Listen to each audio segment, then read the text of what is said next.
Welcome into the CHGO White Sox postgame show. Coming to you live from Studio A of our CHGO offices here in the West Loop of Chicago.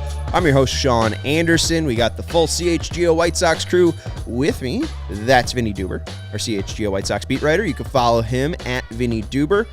That's Herb Lawrence. Hello. Our CHGO White Sox community leader. You can follow him at Ecknerwall23. You can follow the show at CHGO_White Sox, and you can follow me at Sean_W_Anderson. Our guy Stephen Nicholas is hanging out with us late into the wee hours of a Friday night. It's 10:15. It's 10:12. Well, we don't work on Fridays. Game was quick for a 15-run game. 2 hours and 20 minutes. We're coming to you live after a White Sox loss.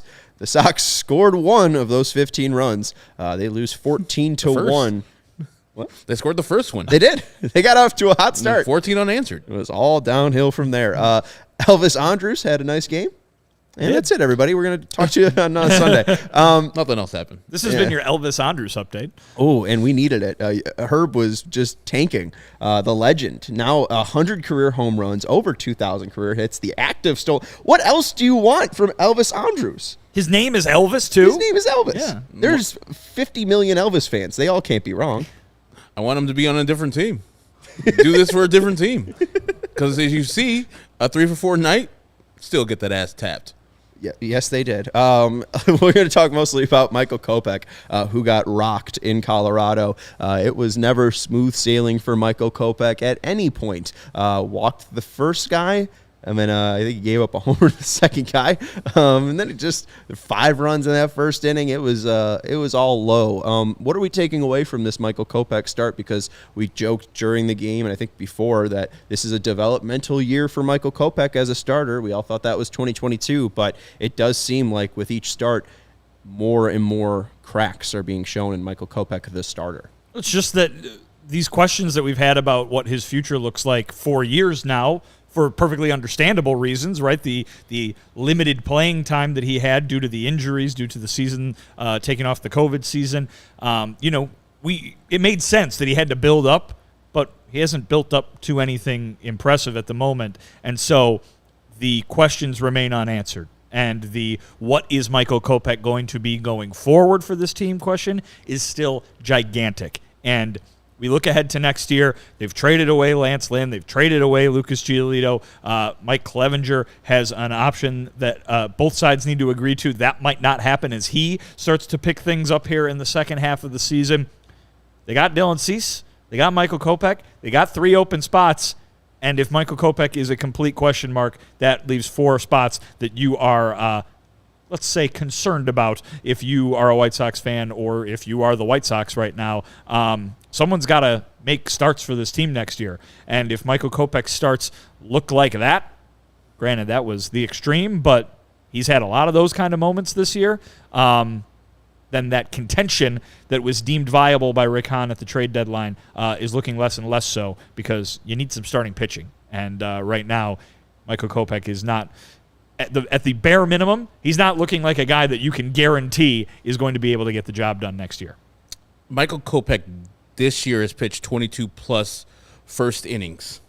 He has given up, including today's game, 20 runs and 7 home runs in those first innings. Like, he's been bad this year, or bad is a little far. He's been underperforming this year. Bad, I don't think he's been that because the ERA still plays. He's still like a league average ERA. It's plus. up over 5. Yeah. His ERA is over 5. Yeah, but I think his ERA plus is in the 90s, right? Well, it was before the game. Yeah. Then he gave up 9 runs in 4 innings. Bad, I guess. I don't, maybe a little too harsh, but also maybe right on point. But that's the 3rd starter next year? I mean, right now he's the 2nd. Yeah. Yeah. So they have to find a way because I think, traditionally every year usually struggles early. I remember Lucas having this bugaboo a couple of years ago where he couldn't really get anybody out in the first inning, then he'll settle down and get the job done. But there's got to be something in how he goes about planning for this game to get absolutely demolished in the first inning of this year, because all the rest of the innings, except for the 5th, he's been pretty solid. And I don't know what's going on with his preparation for a game. I mean, you walk the first hitter, you're already in trouble, and he's probably all in his head. It's like, Michael, come on, we need to do this, that, and the other. And then the second batter just takes him deep, and so it's just like, oh my God, it's the same old thing every day. And that's, I think, one of the things that goes with Michael. He's an emotional player. Like, he takes everything that goes on with the game, like, you could see it physically on his body. The body language is just defeated. He needs to be a little bit more like Dylan Cease, who I think is just cool, calm, collected. Whether highs or lows, he very rarely shows any emotion. He's a regular pitch bot. Yes. Throw a strike. Here's a slider. I am pitch bot. Try to hit this. You can't. But I don't know what they need to do with Michael Kopech, because you can't go into next year having this guy be at the top of your rotation. Not at all. And as Ozzy was alluding to, he's never transitioned from being thrower to pitcher, even though his miles per hour has gone down from high 90s to mid 90s now, and now sometimes in the low 90s last year too. So I'm flummoxed by how bad he is. That Colorado team in the pregame were like, this team, I don't know half the people. And those people demolished him. Yeah. Like, who are these guys? I've heard of Tovar before, but he shouldn't be crushing you like that. It's just shameful. And on the other side of Michael Kopech, and I know we're going to talk about the hitters, they got 4 damn hits. Elvis got 3. Well, 3 of them, 2 of them. Off Peter damn Lambert. He's not that good. He's worse than his brother, I think. Slightly. The Kopech thing that we talked about it on pregame, and I was a little bit too bullish on Kopech, but you look at the stuff, 39 four-seamers, 31 sliders. I thought that he would throw more of his four-seam fastball, but as you mentioned, as Ozzy mentioned, pitch velocity was down today, 1.7 miles per hour average velocity on his four-seamer, minus 2.5 miles per hour on his slider. I'm not sure if that's because of the Colorado air. I'm not sure if that's because he's kind of crappy. Last 11 starts, 13 home runs, and 44 walks. So that's not good. It's too many in both of those categories. Walks. Yeah, 44 walks. I mean, I don't think he qualifies for innings pitched on the actual Fangraphs leaderboard, but he is second in Major League Baseball in walks behind Blake Snell. Second in walks by only 2. I think he's up to 70. Was it 74 walks on the season? Maybe, somewhere I think in it's there. 76 now. I'm sorry. 76 walks. Blake Snell is 78. Yeah. He is second in walks. He is second in homers allowed. He is at 28. And guess who's at 32? Lance Lynn. Lance Lynn, former White Sox. And guess who didn't give up any home runs last night? Lance Lynn. Yeah. They went 7 strong innings, a shutout ball against So Michael's closing the gap. Man's been filthy in 4 starts out there. What's that? Lance Lynn's been filthy out there in L.A. in his 4 starts. Well, I jokingly said after his first 4 innings that he was having the time of his life because he was throwing like 70% four-seam fastballs, and then he gave up 3 home runs, and he was like, in the 7th inning, like the A's hit 3 homers, and it's like, is he really living his best life? And now he's had like 4 good straight starts throwing 70% four-seam fastballs. He's just gearing back and throwing 93. So what did he cut out? Cutter. I mean, makes sense. So with Kopech, though, we didn't see a ton of the fastball. We saw more of the slider than we're used to. He's usually around 62% four-seam fastball. He's around 51% tonight, over 40%, 41% using the slider, and that slider got hammered. I'm pretty sure all 3 homers were on the slider. And you look, too, at called strike plus whiff. He really wasn't able to get any swings and misses, only 4 on 17 swings, only 3 called strikes. The pitch selection was odd, but it just seemed like he struggled again, and I don't know if it's just his body isn't ready to do 5 innings of baseball over 162. I mean, we talked about this with Andrew Vaughn last year. Just can he actually go through the season? Because we see in 2021, around August, he kind of sputters out and loses all of his power near the end of the season. We kind of see the same thing in 2022. That was a big question coming into 2023 was Vaughn's stamina, but I do wonder if Kopech has ever built it up because, again, he missed all of 2020. He missed 2021 as a starter. I don't know if he has that starter capability. They might have to get creative and get you 6 starters and have, Kopech come in after somebody as an opener and see, can you give us 4 to 5 innings, Kopech? Yeah, I'd push back on that only because he was there. These kinds of games were happening early in the season too. It's not like it was like, oh, Michael Kopech's a Cy Young candidate, and then August 1st rolls around and he, turned back into a pumpkin. Like you remember the home opener against the Giants? He got rocked. God. Right, forgot about that game against the Reds in Cincinnati, he gave up 4 home runs. Like, those were early in the season games, and so this is not. I don't think this is a stamina question right now. I think, if anything, his body has been pretty good all season long. I mean, there was that little bit. There was one time where he had to go on the injured list, if I remember correctly. Yes. But other than that, posting has not been the problem. The problem has been getting pitches in the strike zone. The problem has been keeping balls in the yard. I mean, that first batter he faced, just all outside. Everything's outside. It's I think 5 pitches. You got to challenge the guy.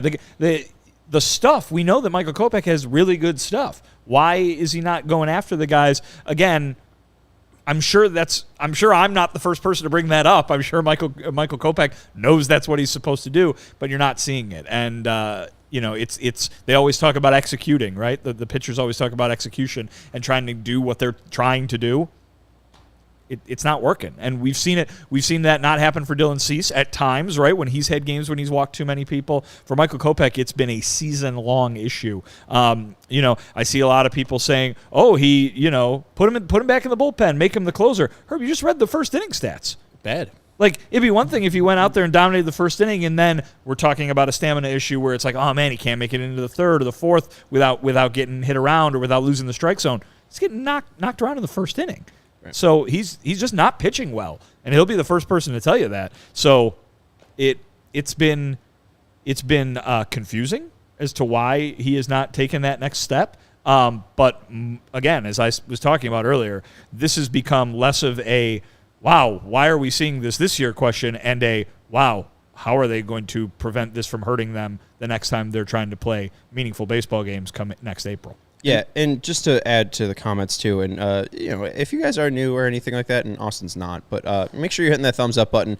Make sure you're commenting and join this big and growing community we got here at CHGO.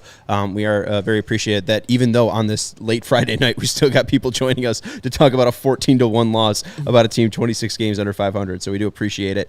You guys are true diehards. But Austin saying when will he show his quote unquote really good stuff, and we did see that last year in 2022. His four-seam fastball was a top 10 pitch for starting pitchers last year. Spencer Strider, Garrett Cole, Corbin Burns, Hunter Green, Blake Snell, Dylan Cease, Christian Javier, Zach Wheeler, Michael Kopech. The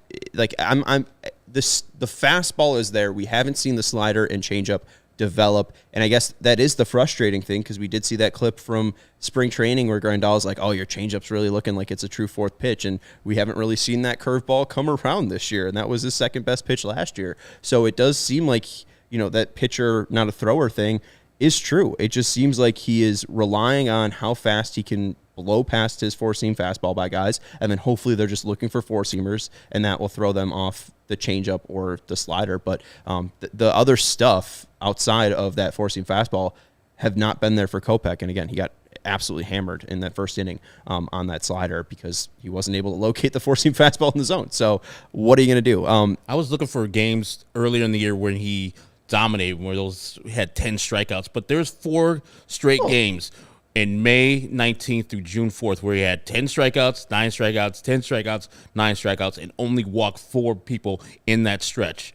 So that's the frustrating part about Michael Kopech. You know what's in there. You know that guy who is supposed to be a top-of-the-rotation pitcher is in there. I think at this point it's mental. It's culmination of everything. Like, the year's been bad for the White Sox. He hasn't hit his potential. It's still a development year for him. And then once one thing goes, the other thing just snowballs, and then he keeps on continuing down the hill. And it's so sad to see that he has the potential to be better than this, much better than this. But I don't know. I'm sure the White Sox have worked with him, with a psychologist, a psychiatrist, to get into his mind, to unlock the sports performance that he needs. But it's just not working right now. I don't know what he needs to go and do, but he needs to find some alternative methods to get his mind unlocked, because the pitcher's there, but he doesn't show up often. Well, and you bring up the good stats, or at least the stats from that run in May. You also got to look at the opponents, because 6 of his 23 bad starts opponent, too. where he's gone, huh? This is a No, bad. I know, you mean but good opponents? 6 out of his 23 starts, he's gone 6 or more innings. Kansas City, Cleveland, Detroit, Minnesota, Cincinnati before they started going on that run and before they called up Ellie De La Cruz on May 7th, and then Pittsburgh early on in the season. Like, I mean, when And he that has Cincinnati game, he gave up 4 homers. right, and he mainly pitched because they were up, by a touchdown. So like that was, I don't know, like we just really haven't seen him go out and have like the performance that we were foaming over last year, where he goes and just shuts down the Yankees lineup and goes 7 innings and he looks brilliant. So like that pitcher hasn't been here in 2023. And that's the thing which will keep Michael Kopech employed by the White Sox, because of the hope that he can get back there. And I think that's a lot of the White Sox, either with the injury history with the White Sox hitters or with how performance has been bad with Tim. Like, they're just holding on to that better player's inside there. Let's hold on to him and make sure that we get that better player unlocked in the future. And I think he'll be here next year doing the same thing, unless he does something different in the offseason. And the White Sox have to dedicate time to him to develop something else, because it's not working. Fastball, slider, curve, whatever he's throwing, it's not working. If he just goes to 2 pitches, I think it'll be a little bit better, even though hitters would probably see him a little bit better. But that fastball, when it's working, you said it has like one of the best rises last year. I don't know what it's doing this year, but that guy is in there, and I'm just so frustrated to see a terrible pitcher on the bump today. And that is a consistent theme with him. And when he does pitch well, it's like a no-hitter, but he's walked 4. Yeah, right. And it's in the 6th inning. It's like, it's never consistent. It's never just, I'm just blowing hitters by, or I'm just letting them hit the ball on the ground. Develop something else, because what you're doing right now through your career is not working. It's not going to get you a 2nd or 3rd contract. Yeah, it's tough to see any confidence in Kopech. But again, in 2024, I don't know how much confidence there is, because you talked to Lucas, and he said, a part of the big reason why he has faith in this organization or is like this organization was because they trusted him when he went through those ups and downs. Worst pitcher in baseball in 2018, and then he bounced back in 2019. Similar pedigree to Kopech, being a first-round overall pick, being a guy that they acquired in a very important trade. When Han says that contention's viable in 2024, but there's much to do, obviously Kopech is like one of those like big, much to do parts, because he's going to be in the rotation and they need him to turn this thing around ASAP. Because if they're not, like if he doesn't, it's really tough to see them being viable contenders in 24. Well, and yes, that's true. But I mean, not only that macro thing, like Kopech just needs to be good in order for them to be good next year. But like the idea being, if these guys were pitching up to their potential right now, cease Kopech, and you're going into next year with a 1 and a 2 in your rotation, that makes a big deal for their offseason, because they don't need to go and necessarily break the bank, even though 3 starting pitching spots is a lot and you kind of have to spend a lot of money to fill those. But they don't necessarily have to go break the bank on an ace or a near ace to put at the top of that rotation, because you got 2 guys that are already going to slot there. If Michael Kopech is pitching like a 5th starter at best, you need to go out and get a 2, 3, 4. That's going to cost you more money. That's going to prevent you from allocating those resources elsewhere. It's going to affect the entire offseason. They're going to go into the winter. I mean, if this is the guy who's going to pitch the rest of the year, again, this was an extreme tonight, but even if he's just not markedly better than this over the remaining month plus that they've got to play this year, they're going to go into the winter saying, we have a number 1 starting pitcher. We don't know what the rest of the rotation's looking like, because we don't know where Michael Kopech's going to fall. So if they're going to have a contending pitching rotation, they're going to need to go out and get better pitchers than they would have had to, perhaps, had Kopech been pitching up to his capabilities. I couldn't agree more. It's just, but I mean, I'm a pessimist. Yep. I'm bitter. You know this. Yep. Like Cease, Kopech, we think Tukey and Jesse Schultens. Like, do you I think one that of those 2. You think so you're kind of with Vinny that they would need to add if Kopech is a little bit rocky and is more of that 5th starter. I think any way you put it, they're gonna add. They're gonna need to add, because I don't know if Clevenger's coming back if he's pitching like this. He's not just taking $12 million. If he can get something better in the open market, when on this market, I think he can definitely get something better. And if the clubhouse is having, problems with culture, why would he want to stay there? He might as well go somewhere else and be on a better team and get paid a little bit more. So then you have 3 spots you got to fill. And if Kopech's like this, I would even go for 4 people, because you can't have that every 5th day. You can't have what he does on a regular basis this year every 5th day, because you're going to have to tax your bullpen like they did today. You're going to have to baby him. It's another development year, which is ridiculous for a guy that's been in the league for 4 years. I know it's been sputtering and with injuries in between there, but he should be much better than he is right now. And I would think the White Sox would have to dedicate at minimum 3 spots to going and signing and or finding a trade partner to bring in a starting pitcher, because seeing that is just disappointing. And I know people are like, well, it's in Colorado. Pete Lambert didn't do that. And I think the White Sox lineup is slightly better than that Colorado Rockies lineup, and they were seeing him perfectly. Yeah. And what about you? What do you think? What do you think they have to go out and get next year? Do you think only 2? You think they're bringing Tukey and Jesse Schultens back? They're cheap. Oh, my God. I think no, so, you can't. absolutely. You cannot. Yes. They cannot. Well, not especially even them. If Schultens keeps pitching this way, yes. I think they're tied to Kopech because, again, we know that they love first-round overall picks. Brent Honeywell's been brought in. Stevens guy. Who else? Patino has been brought in. My guy, Andrew Benintendi. I mean, we can go back. They do love those first-round pedigree players. Maybe those players just last longer and are available to last around longer because they do have those pedigrees. I don't know. Maybe that's just something I am annoyed with the White Sox, but maybe it's depressing. a little bit too. Flaherty, Montas, Cueto, Syndergaard. I wouldn't hate Be an Flaherty. upgrade in numerous spots. It would be. But that's the thing is, like, Montas is coming off of, I think, arm issues. I'll be generic as possible. I don't know if there's been a ton of word on what he's actually dealing with. Syndergaard is bad.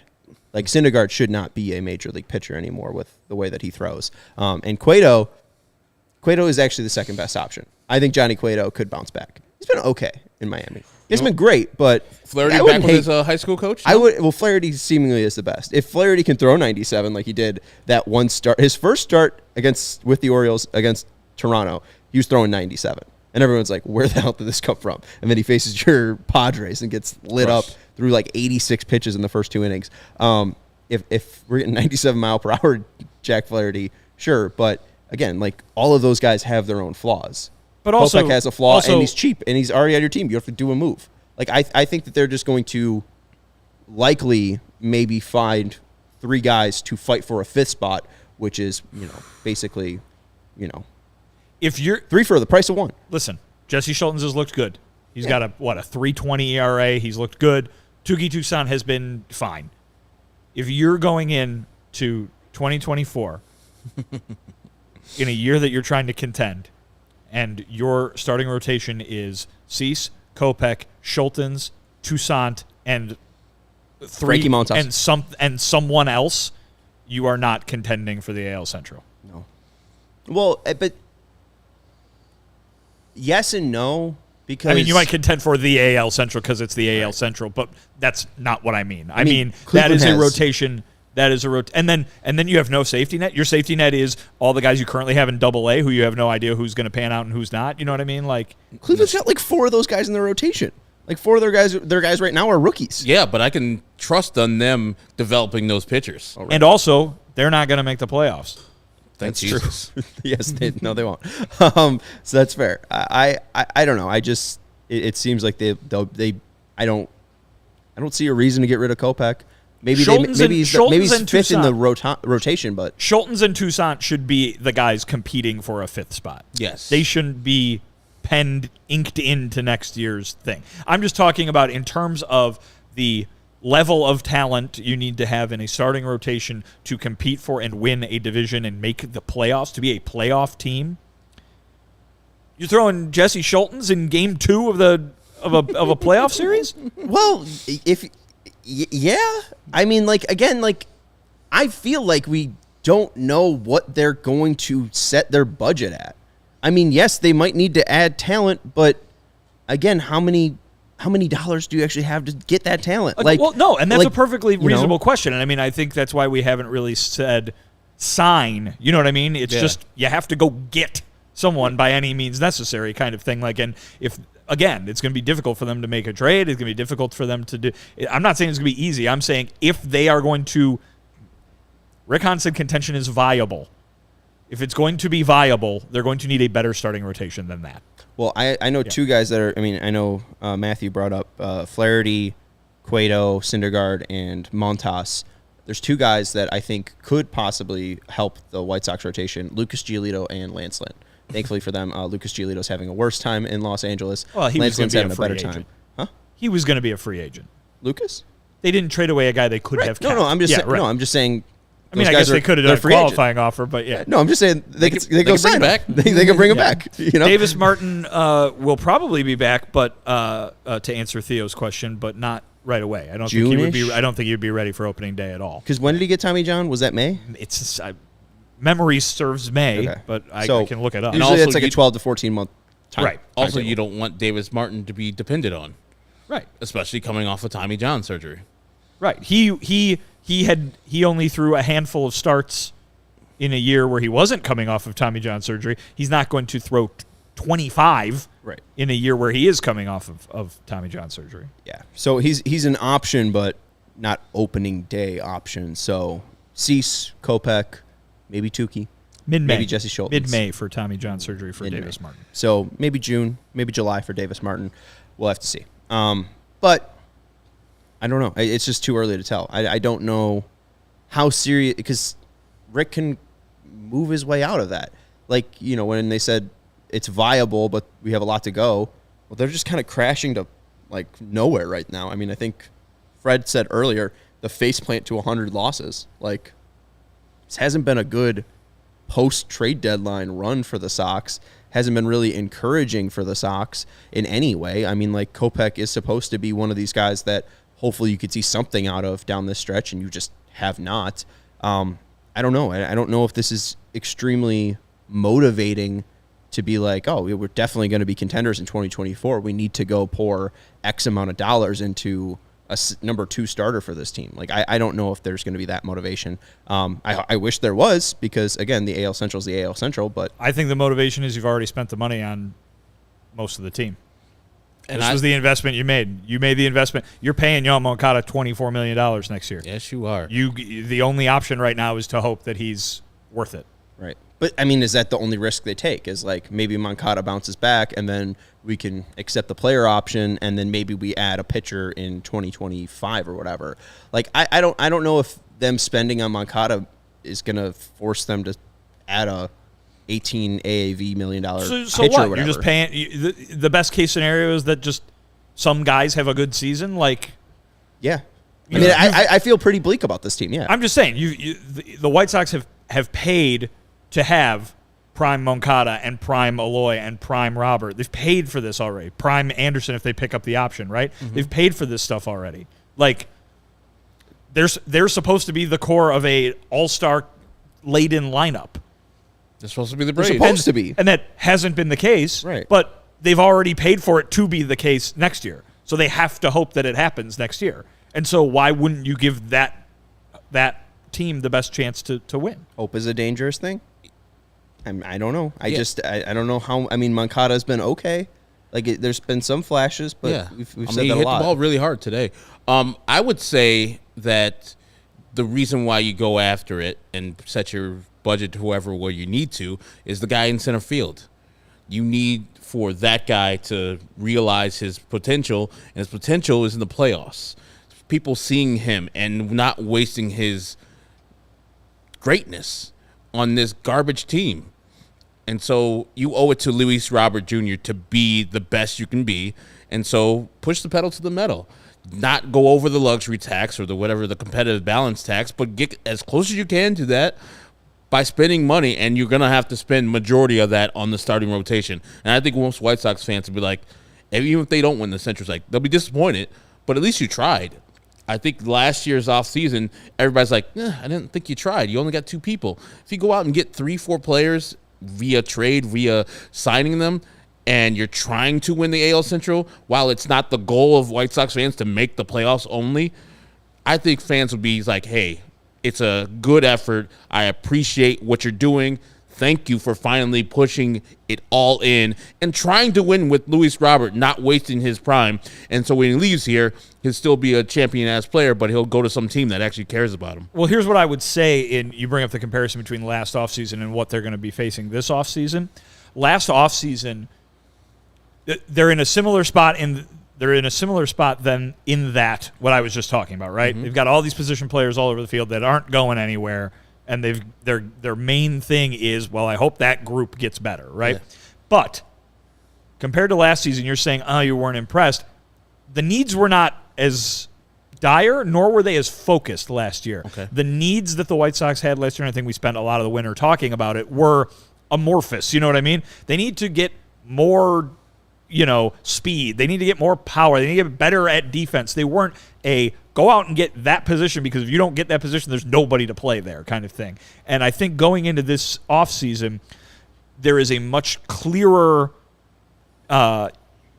thing that you can hold them to. They need starting pitching. Yes. They better go get starting pitching or you're going to be disappointed. That kind of thing. You know what I mean? Mm-hmm. Last year, they signed an all-star player in Andrew Benintendi, right? And last offseason. And it wasn't the player that fan XYZ Sean wanted, then that's fine. But the point being is that they went out and they got a good player, but did they really need a left fielder? They did, but the point being that, they could have moved some things around to fill those spots. This winter, they don't go get starting pitching. They don't have a rotation. And so I think it makes it much more easier to grade them and judge them based on the moves that they do or do not make this winter. And Tom says Trout and Ohtani are wasting their greatness. I don't necessarily think so that Angel fans are mad at Angels ownership, because they've gone out and get Rendon, even though that hasn't worked. They've gone out and tried to get pitchers. It hasn't worked out. Lucas Giolito's been bad for them. I think Angels fans will say, hey, Artie Moreno, it sucks that we're not in the playoffs and that Ohtani's never been in the playoffs, but I would never have a problem with you doing what you have done. You spent a lot of money. You just haven't spent it wisely, and the deals that you have spent haven't come through. Rendon is a shell of himself. Lucas is getting crushed out there. And so I think Angels fans are disappointed that they're not making the playoffs because they got the best and the second best player in baseball. But I don't think they're like, ownership, you suck, or GM, you're not trying hard enough. They're just not getting the people to do what they need to do. I would have taken Rendon in a second here at the White Sox. Yeah. I mean, I'm not against adding talent. I would love to see it. Again, the whole gripe with all-star Andrew Benintendi being the... He is. He's been an all-star. Like Ron Coomer. That was the word Vinnie used. Like Ron Coomer's been an all-star. He was an all-star. What do you want me to say? Just show it, Steven. Come on. Show the Benny bomb. For reference. Yeah, because there's our new Cubs release. The new Cubs the belly bomb shirt for Cody Bellinger. And Steven made this, and then we forgot to show it. Benny bomb. You could put bombs because there's been two. Hit to do 2 double plays today too. Yeah, he did. He was my pick to click. How'd that work? Click Benny to bombed. pick or whatever He we would do. He was Rick Hahn's off-season click to pick, and it didn't work out. But the frustration is just that Rick Hahn says, we got to win the fans' trust back, and the only way we're going to do that is by winning, and then they just keep losing and losing and losing and losing and losing. And if they go out and add Lucas Giolito back, are they really going to win? I just don't know. I don't know if I have That's faith. why they play the games. Yeah, I know. I don't have faith. They have not in given core. They have not given you much reason to believe that they would start winning automatically. No. That was a good cover of Springsteen, by the way, that you sent me. That Reason to Believe cover. That 80s country cover. Oh yeah, the Beat Farmers. Yeah, the Beat Farmers. Those first 2 albums by the San Diego's own Herb. First 2 albums are great. I got them both. Got them both on vinyl. Like Blink, right? Like what? Like who? Blink 182. No, Beat Farmers are better than them. Okay. But they're from San Diego. Oh, I think. okay. Gotcha. Let's take a break, and we'll talk a little bit about our friends over at Sunnyside Cannabis Dispensary. Sunnyside is your home for judgment-free cannabis shopping, a place where all kind of visitors are welcome to explore, discover, and purchase a wide array of high-quality products. Sunnyside has everything you need to elevate your summer. It's a one-stop shop for all your cannabis needs, no matter where you are on your cannabis journey. They have easy online ordering and in-store pickup, and they have a great transparent loyalty program. Sunnyside Rewards, so you get rewarded for your cannabis purchase. And it's Illinois' favorite dispensary. Herbs is in Wrigleyville. I like the one out in Elmwood Park. Maybe you're a Wisconsinite, or maybe you live near the border. They got shops all the way up to South Beloit up there. And they had in-house brands like Mindy's, Good News, Cresco, High Supply, Floracal, Wonder, and Remedy to help you get what you need. And through August, head to sunnyside.shop and use code CHGO25 at checkout for 25% off your total order. One use per customer. It's not stackable with other promotions. That's not only for new customers. Anyone can use our code. Pick up everything you need to elevate your summer. Herb, who has made you feel good this week in Chicago sports? Elvis Andrus. Oh, has he? Oh, man. Seeing him play every week, every day, on a team that doesn't play well, makes me feel nice and good inside. You'd like to smoke a joint with Elvis Andrus, wouldn't you? I don't know if he smokes. I would. He's Why not? a veteran, though. He probably does it in a J. Loosen him up and hear some stories. Why not? Must be 21 plus or an Illinois Med card. Talk Older. about Adrian Beltre touching his head. Use code CHGO25 at checkout for 25% off your total order. Again, it's not stackable with other promotions, and that's not only for new customers. Anyone can use our code, so head to sunnyside.shop through August. Let's talk a little bit about Actually, I would ask him Elvis. how does do his hair. Because The his wave? hair is always, man, get seasick while looking at his hair. Waves got- are for days. do we have the waves in the King of the Game photo? Feel free to play I don't know this if we on. have the waves, but we do have the Okay. King of the Game. Well, that's good. We got the lovely trumpet as well. My goodness. Elvis Andrus is our King of the Game. He would have to be. One temporary lead when he gave the Sox a 1-0 lead, a home run on the first pitch off of Peter Lambert. He went 3 for 4 today. Herb trashed old man Elvis Andrus on the pregame show, and he showed out. 100th home run of his career. Yeah, Congratulations to you, sir. Look at that. Tip of the hat to our King of the Game. Tip of the crown There you go. to our King of the Game, Elvis Andrus. Also want to let you know of the King of Bar Food. They've been in business for over 40 years. Hooters is your spot to catch all the games this season. Step up to our plate for world-famous wings, delicious seafood, stacked sandwiches, salads, and more. They have tons of great beer specials and $6 drinks all day, every day. Check out our favorites. Check out their seafood specials. You get a pound of crab legs for $19.83 a pound, and great prices on buffalo and steamed shrimp. Hooters is celebrating 40 years in business all year long, and in honor of the anniversary, on the 4th of every month, Hooters will be hosting throwback events, bringing back the 80s with 83-cent wings and other great specials. The next one is on September 4th, so check out originalhooters.com for more information and pick one of their 11 Chicagoland locations. At Hooters, it's always easy to pick a winner. Winner chicken dinner as well. You can go get wings, which you guys had tonight, which were not Hooters wings, but they're all right. You could change it to winner crab legs dinner. That's true. It's only 1983. And the buffalo sauce there is insane. I gotta say, like, just if you're getting true buffalo sauce on any wings, I would take the Hooters buffalo sauce over all buffalo sauces. I mean, I don't know. I would venture to say that no easier combination has yielded a more tasty thing in human history than just butter, hot sauce, mix it together, boom, you got buffalo sauce. Sauce and dough, making a little bit of cheese. Pizza's pretty all right. Or did you just say 2 things? I said 2, yeah. All right. Well, Yeah, never mind. That's 3 things. Yeah, it is. I don't know how to count. You know what's 2 things? Lenny Sosa hitting the ball hard. 106.9 mile per hour exit velocity in the 3rd inning off Peter Lambert, and then in the 5th inning, a line out at 105.9. Great radio station with WBBM, right, on the FMs? It is. Right? Lenny didn't get a hit, but hit the ball hard. And old Brenton Doyle out there was robbing hits left and right. He was. He looked good. What do we make of Lenny's comeback? I like it. I like him attacking the ball and hitting the ball hard. Yeah, that outfielder is just ridiculous. Their outfield in general is great. It's got to be there. Yeah, Chuck Nasty was catching a couple ones, and it's tough to get a hit when you hit it that hard. 107 miles per hour. It wouldn't have been out of any ballpark, but he hit it like 380 feet in the air. And so I would love to see this a little bit more, because if he's bringing a little bit different profile than what a regular second baseman the White Sox usually throw out there in the singles that Elvis usually hits, or Zach Rimillard with his bunts.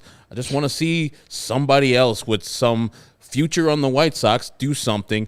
And as we go over every time, process over results, that is a hard hit ball. And more likely than not, that ball's going to drop in. I think it had an expected batting average over 800. So it's a really good thing to see that Lenny Sosa has come up here and started attacking the ball. I want to see him tomorrow in the lineup, Sunday in the lineup. When Tim comes back, whenever he comes back, Elvis to the bench or DFA'd, more Lenny Sosa, and see what he can do for the rest of the year. If he can't do anything for the rest of the year, and you maybe go a different way. If he gives you glimpses of what he can maybe do in 2024, you still might go and look at a second baseman, shortstop to replace him or to replace Elvis. But you can also say, hey, just as they did with Romy, as Vinnie brought up, and I had forgot that Romeo Gonzalez was going to be the second baseman. It was the second baseman. Ben Zobrist Of the White Sox until they got Elvis Andrus. But you could have that in your back pocket and say, if we strike out with our second base target, we can have Lenny Sosa, and I think we'll be fine if he plays down the stretch like he has been today and hitting the ball with authority. Let's see. He's got, I believe, a couple of home runs in his major league career, as brief as it has been. But really, other than those two moments, the results have been pretty poor at the major league level. Herb, obviously, like you said, describing that this was a expected batting average of 800. That probably should have been an extra base hit for Lenny Sosa, so that would have been a good result and a good start to his third stint. I believe it's his third stint up here at the big league level. But we'll see. And Sean, you read some of those AAA numbers on the pregame show. They were good, but not great, kind of thing. The on-base percentage well below 300. That sort of thing is not going to fly at the major league level. That's not the kind of thing. Again, we're talking about, oh boy, Jesse Schultz has looked good and Touki Toussaint's looked good. Do you trust either of them to make 32 starts next year? Nope. Do you trust Lenny Sosa to start 150 games next year at second base with what you've seen so far, with even some of those AAA numbers? Again, you're going to need some certainty if you're going to compete. Now, if you're going to be willing to say, all right, 2024, just run out there and see how good you can be kind of thing, then sure, this can be the start of a longer journey for Lenny Sosa. But right now, this is the opportunity he's got. You got to show something in order to talk about winning a job. Pedro Grifol in Colorado talking to the reporters out there about competing for a job not just this year but next year. You got to do that and do that now. That definitely starts now because the winter's going to come and they're going to have moves to make. And if they want to go out and get another second baseman, Lenny Sosa's got to give them a pretty compelling reason here over the last month to not do that. We don't need to see Oscar Colas 2 here. I think it's pretty clear that 2023 they probably should have started somebody else in right field. I guess they started Romy Gonzalez in right field on opening day. But again, Colas earned that spot. I mean, he had a very good spring. Yes, and he played well in the minor leagues last year. He earned that shot, but boy was he bad in April, and he hasn't been any better since he came back from the minor leagues. So he earned that shot. I wouldn't say he was the wrong guy to put there, but again, it's about the certainty, right? Even though he did well in the minors last year, you went into the winter and you had no idea what he was going to do in the major leagues. This was always a possibility. You know what I mean? And I think that had they gone out and done what you said, what you wanted, go get a proven right fielder, somebody that can play out there, it was not going to be a very high possibility that they were going to play as poorly as Oscar Colas has played. So the second base will be the same story this offseason, right? Do you want to give Lenny Sosa a shot? Do you think he's earned the shot? Okay, but that kind of season is going to be a possibility and a higher risk of such a thing than if you were to give it to a proven veteran. And the White Sox have way too many question marks going into next year, even though those are solid positions. Like, we know who's playing the positions, but the question mark at second base, still question mark in right field, question mark at catcher, and the three starting pitcher spots, and we haven't even gone over the bullpen people. I wanted some more exclamation points. Luis Roberts, exclamation point. You got one. One. Yeah. Like, give me a person that's like, yes. I don't need more. That's what I was half of the reason why I was off on Oscar Colas. Like, that was a question mark. We had two question marks, Elvis Andrus and Oscar Colas, and then a bunch of other players like, well, if they stay healthy type of thing. We have way too many of that already still. So give me some exclamation points in there and say that right fielder is going to put up X number. We know at the bottom of his production is going to be this, and that's going to be solid for us. Same thing with second base. And if you want to go with Corey Lee next year or wherever catcher you want to go with, fine, but don't have like question mark in right field, question mark at second base, question mark at catcher. Still, when you have third baseman's a question mark, the shortstop's a question mark, the first baseman's a question mark, the left fielder's a question mark, the DH is a question mark. That's the whole team except one guy. Exactly. That's ridiculous. Have some exclamation points, damn it. 26 games under 500. Exclamation. It hasn't been fun. Let's take a quick break, and then I'm going to steal a bit. Okay. We got over 50 people on a late night Friday night. You guys are insane. Thank you. I joked and said that we would only get 10 likes. We're at 21. Y'all people are amazing. Appreciate it, guys. The owner is a question mark too, for sure. Let's take a quick break and let you know about FOCO. Get fit in the best sports gear around: hoodies, shoes, signs, bobbleheads, and everything in between. It is baseball season, so get your Aloha shirts, straw hats, polos, bags, everything you need for a game. And we got some lovely set decorations: the Southpaw one and the TA one.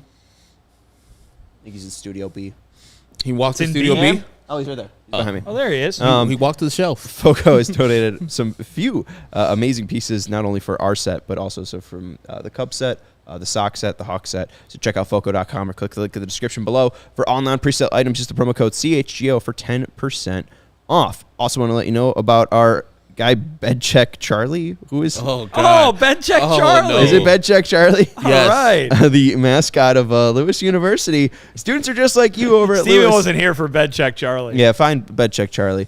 I'll have something for that in a second. Are just like you. They have full-time jobs, families, full-time sports fandoms as well. So go back to school to earn a respected degree at Lewis University. It's 35 miles southwest of Chicago in Romeoville, and it's ranked as one of U.S. News and World Report's top-tier colleges. Excuse me.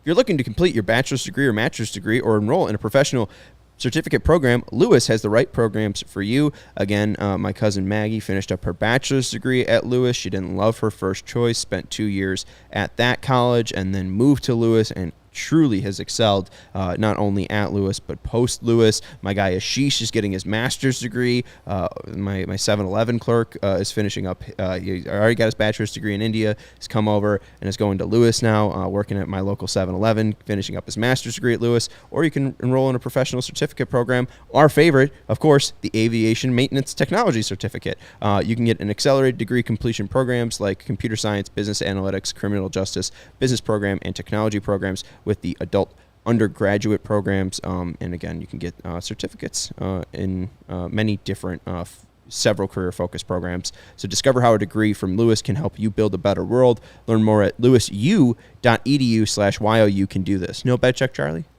Found him. Hey, BedCheck Charlie. God. I'm going to sleep. God damn. Give me the chills. Get out of my room. Justin's putting his newborn asleep. Please do not BedCheck Charlie or newborn. Hey, this is when it's 11 o'clock and you've been going at this all day. You need BedCheck Charlie to wake you up. Yes, I'll peer out my window and BedCheck Charlie's going to be there. Ugh. That'll get you to the end of the show. Finally, we do have a great event coming up on August 25th. We got a limited amount of tickets left, so make sure that you act fast. I think the date to stop selling tickets is coming up too. So if you have been mulling or waiting around for the decision, the CHGO Kickoff Classic at Cog Hill is coming up August 25th. 9 a.m. is our shotgun start time. With ticket, you get 18 holes and a cart. You get exclusive Pins and Aces golf towel for all players. There'll be some hole contests along the way. There'll be some giveaways and prizes, and there'll be lunch, drinks, and a ceremony after the round. And if you are a diehard, you get 20% off to this event. And if you're not, check out allchgo.com. We obviously have podcasts and live shows on every team every single day. It's a Friday. We're usually Sunday through Thursday. But, hey, we're here putting in the work after a 14-1 loss. But we got Bears shows covering tomorrow's preseason game as well, post-game shows for that preseason game and all teams, premium written content for members at allchgo.com. We got some dope merch at our CHGO locker, and you get a free shirt when you become a member. So check out those great T-shirts on CHGOlocker.com. And if you like going enough, sign up to become a diehard today. You get 20% off to our events like the CHGO Kickoff Classic and access to our members-only Discord, the CHGO Lounge. So head over to allchgo.com to become a diehard today, and you'll get a nice little welcome box there with some stickers, a membership card, your T-shirt, and a whole bunch of swag. Finally, I'm going to steal a bit. Jay Zawoski introduced BedCheck Charlie to us, and since the White Sox season has turned for the worse, I didn't think that we would have to be doing this, but unfortunately it's tank time. Do we get the fun animation? Yeah. Let's go. 2023 NHL draft. Well, so yeah. Let's go. We did steal this, and it worked well for the CHGO Blackhawks team. So we all know what happened at the 2023 NHL draft. Connor Bedard. So, Steven, thank you for reminding us. Yeah, I mean, I might be the good luck charm. It's true. Produce the Blackhawks shows, all the postgame. Yeah. I'm on the White Sox show. They suck too. And would you look here? We got the MLB tank standings. White Sox made the list. They're number 4. They're number 4. And we talked about this with the records. The White Sox can be 3 with a real bad series here in Colorado. Right now, Oakland, after 121 games, they're at 34-87 with a 28.1% win percentage. It's not good. Running away with it, like Herb said. Though, to be fair, in a much better spot than they were earlier in the season. That's true. Kansas City's been hot as of late. They just beat the Cubs 124 games. They're 40-84, 32.3% win percentage.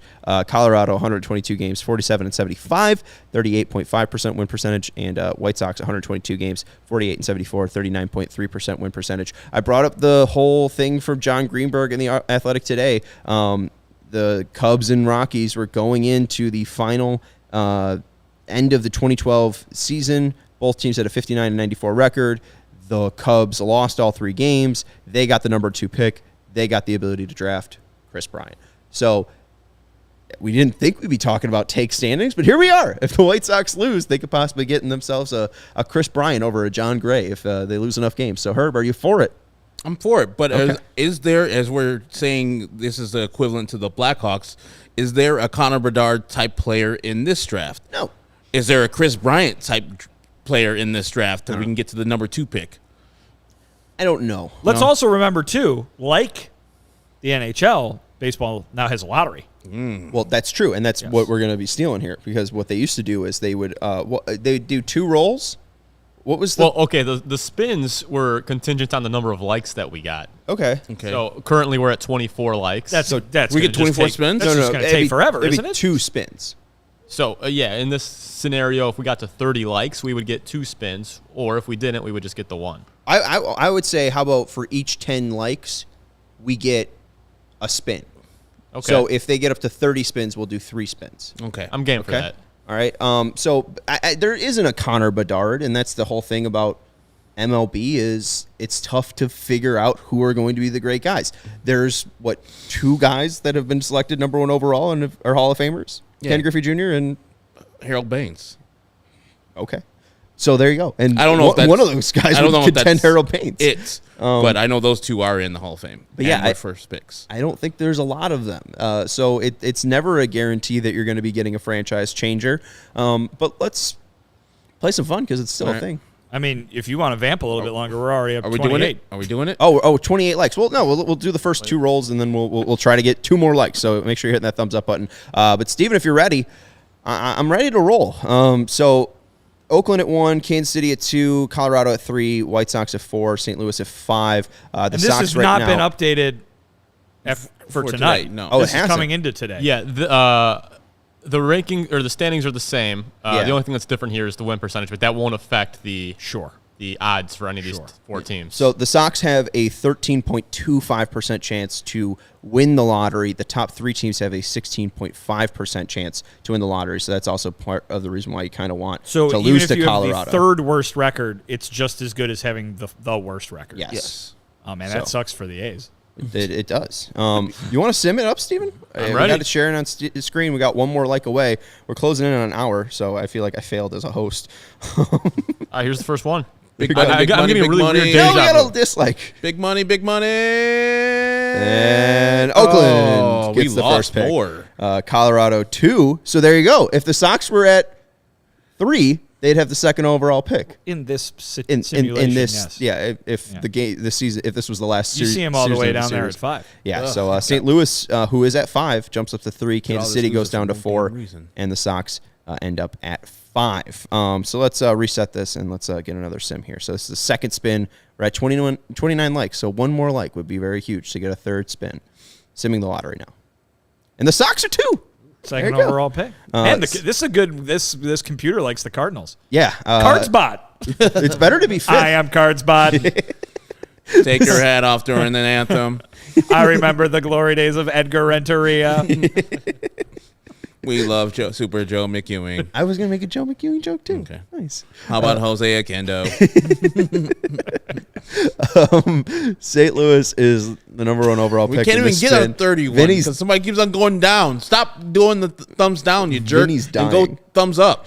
So we got can give our 50 third people thing. watching. One of you hasn't liked it. one Come on. more. Call your friend and tell them to give us Call a your thumb. neighbors. But St. Louis is the number 1 overall pick. Sox at 2, Detroit at 3, Oakland at 4, Kansas City at 5. There There's it number is. 30. There it is. Hey, Right there. we'll reset Wasn't the even lotto. me. Sox need to get number 1 overall pick. And Alex is asking for a card spot T-shirt. Big money, big money, big money, big No money. whammies. No whammies. Stop. Stop it up. No. Oh, the Tigers. Look at the Tigers. I don't like that. So Tigers jump 6 spots up to number 1. Oakland at 2. Pittsburgh at 3. Sox stay at 4. Kansas City at 5. So this is your new glimpse into the future. This is what we're going to be doing at the end of every show. Oh, God, every show. Every show. I don't think we need to This do is that. your reality. This is what we've turned into. You'll be at the ballpark most games, so you don't have to worry.